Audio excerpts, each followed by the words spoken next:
Okay, so this is the part 5, the final part of the Wojtek Survival Tracker knife. And what's first impression of what I think about it. This is only the second time I've ever taken it out. First time I ever took it out, it was just to play around with it. So what do I think of it? Pros and cons. And is it a good tracker? So first of all,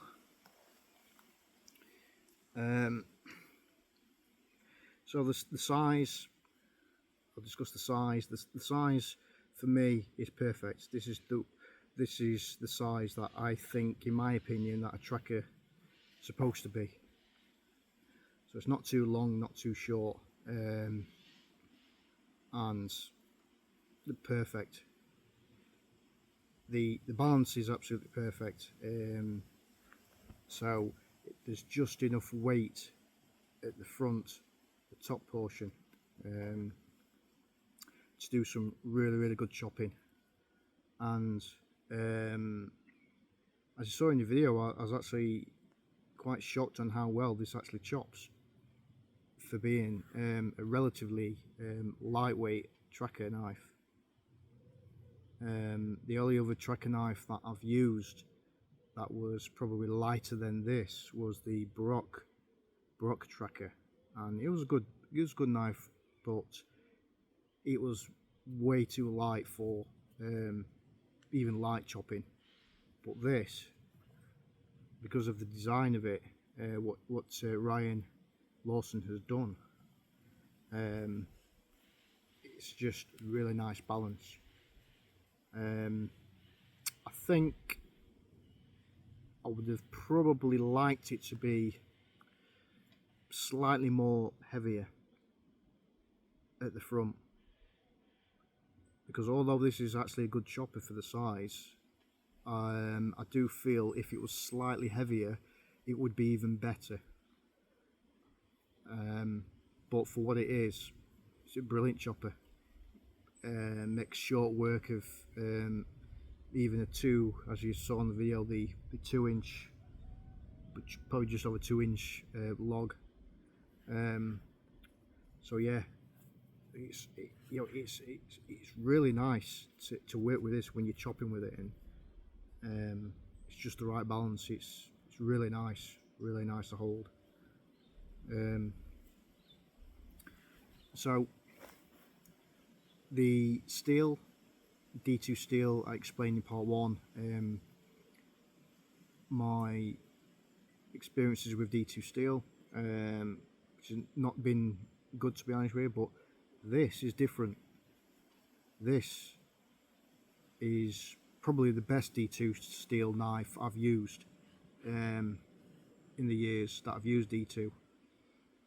That's why I've not been such a big fan of D2, because of my past experiences with it. But the heat treat has been done really well on this, really well. Like I say, when I was chopping through that ash, even at full power, there's not a single blemish on that edge, nothing at all, no reflections, no rolls, no chips, nothing. In fact, the edge just looked brand new. The edge didn't even look like I chopped anything. So that edge, the steel has been done really well. This part as well, obviously, you see me baton through some seasoned oak, which has been seasoning for well over a year. Even though it adds a slight split in it, I continue to baton through it, and it's still going to put a lot of shock, and it's still going to put a lot of well, test the edge. And bear in mind, this is a hollow grind with a secondary bevel, but it took it, you know. Baton with it, it took it. There was no damage on that secondary bevel at all, so it took it really well. And again, that's down to Really good heat treat. The notcher, this small notching saw, again, perform faultless if you want to do a quick notch in the wood. Yeah, within 30 seconds or less, with more experience, you can do quite a deep notch in probably most woods that you find in the forest, to quickly set up a trap, figure 4 trap, or even a tent peg, or something that requires a deep notch in a few seconds. So I keep scratching my head because I've been bit on my head, and it's annoying. But yeah, so for what it is so far, yeah, that notching saw really works well. And because I wouldn't be using it as a saw, it's just the right size for me, because I don't like saws, I don't like serrated edges on any of my knives. But because this one's been very well designed and it's only small, it doesn't take up too much room, so I can still get really close and choke up on this knife.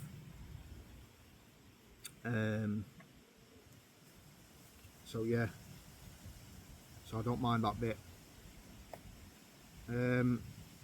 So yeah, batoning and chopping, 0 vibrations. Again, this handle took everything that I threw at it. There was no vibrations, no shock in the handle. I didn't feel like it was going to fly out my hand anytime.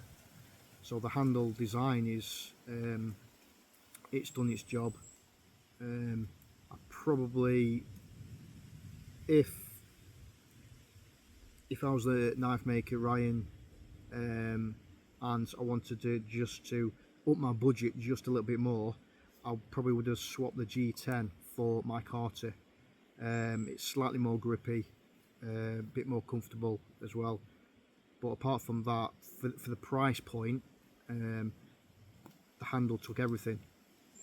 It is a good handle, really solid, absolutely 0 vibrations, nothing's come loose, even during the heavy part of the chopping. So really impressed with that. Again, the size, absolutely perfect for me. My ideal tracker knife would be a tracker knife that's pretty much the same size as this. So I can just get out, do some whittling with it, carving, chopping, you know, rather than just carrying a massive, big tracker style blade. This is way better than the Tops tracker. Yeah, it's not as, I would say probably not as heavy duty as the Tops, because the Tops is just like a crowbar. It's, it's over 6mm thick, and you can use it as a pry bar. Obviously this would not take as much battering as a Tops tracker, but if you're using this as intended and not using it as a pry bar, and you're just batoning it, chopping it, doing general wilderness survival tasks and bushcraft tasks, then you'll never break this. It's been heat treated really well. It's only 4.8mm thick, but it does feel heavy duty, a lot more heavy duty. So yeah, so good size, good grinds. Yes, I probably would change that grind here, but because it's got a hollow grind on it already, there's not a great deal I can do about that, because it's too thin to make this into a convex grind or anything else, so I'd have to leave this. This portion here, I was thinking about doing a full convex. However, after what you've seen on there, I actually don't think it needs to be a full convex on this bit. It chops really well for its size, and even if I did make this part here into a full convex, I don't think it's going to make a massive difference you know, with the chopping. So I don't think I'd change anything at all. The blade, anything. One thing which I'll probably go into now, I'll go over some cons now. One thing I don't like is, if you see this bit here, so you've got a thumb ramp there, and as you can see, got like a spiky bit on top. Now it's alright, hold it down here and start choking up, that's alright, or holding it slightly on top, that's alright. It's not overly uncomfortable, but if you're doing a lot of when you're choking up on your knife and you're doing a lot of that, you will start to feel it after a bit. So I think that is not necessary. That thumb ramp there with the gym pin. Gym pin's really good. It's not too aggressive, but it's just that bit there. I think if that was ground down a bit, that would be a lot better.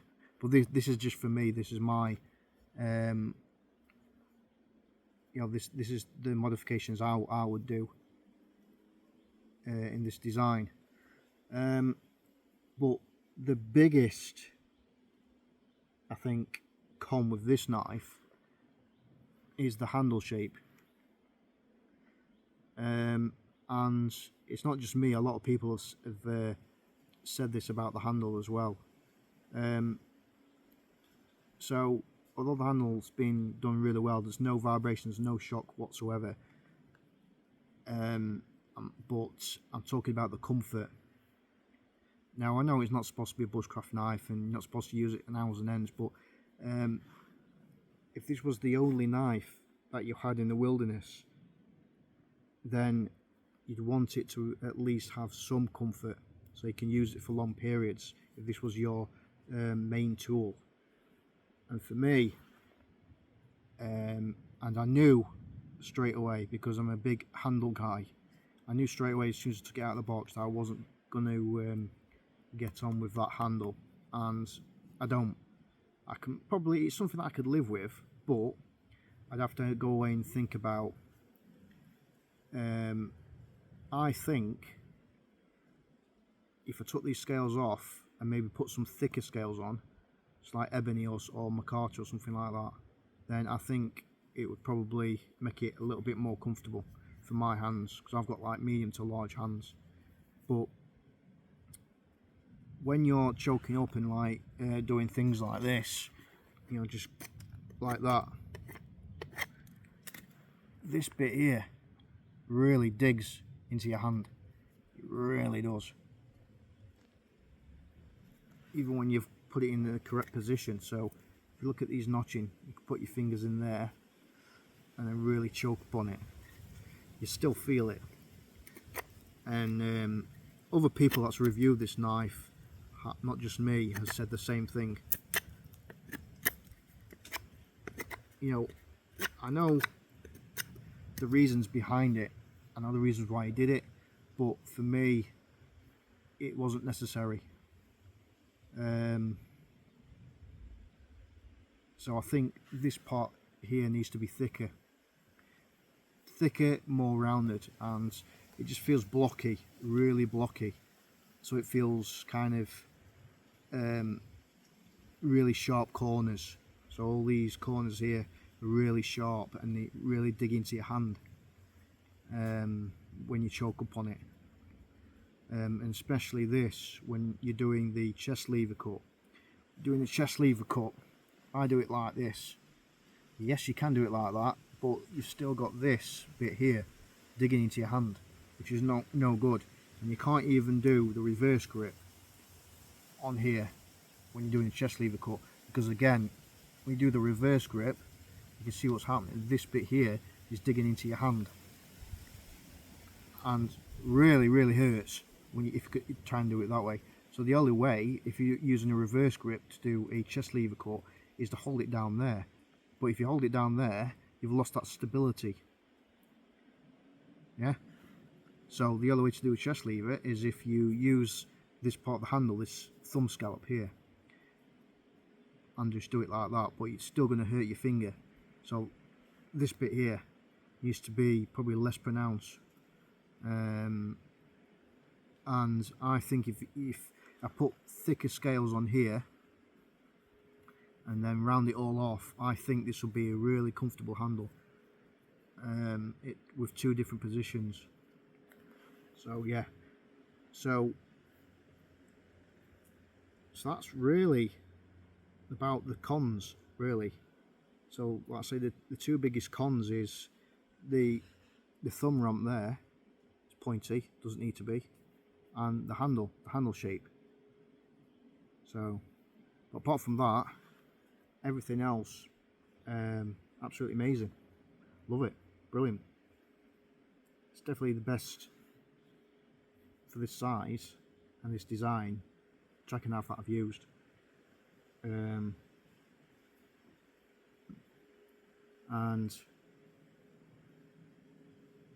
so yeah, it's going to be a regular user, I think, and I'm going to continue to take it out in the field, get more grips with it, and